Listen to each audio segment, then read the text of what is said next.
कोळशावाडी police station कल्याण पूर्व येथे दिनांक 14/7/25 रोजी सकाळी 6च्या सुमारास एक महिला ह्या घराच्या बाहेर असताना एक अनोळखी इसमाने त्यांच्या गळ्यातील सोन्याची चेन ओढून पळून गेला। त्या बातमीचा आशय घेऊन आम्ही कोळशावाडी पोलीस स्टेशनमध्ये गुन्हा दाखल केला।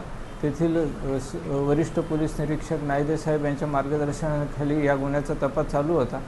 तपास चालू असताना आम्ही एका इसमाला ताब्यात घेतलेले आहे। त्याच्याकडून ही सोन्याची सोनसाखळी जप्तही केली आहे। त्यांनी हा गुन्हा केल्याचे कबूल केलेले आहे। त्याला मान्य न्यायालयात हजर करण्यात आलेले आहे। ह्या गुन्ह्याचा पुढील तपास सुरू आहे। त्याची चोरी त्यांनी घराचं भाडं भरलं होतं, ती चोरी करून त्यांनी त्याचं बॅकग्राऊंड काय आहे आरोपीचं? आरोपीचं तसं बॅकग्राऊंड काही नाही आहे, रेकॉर्ड अद्यापर्यंत काही प्राप्त झालेले नाही आहे। त्याबाबतही आमचा पुढील तपास चालू आहे।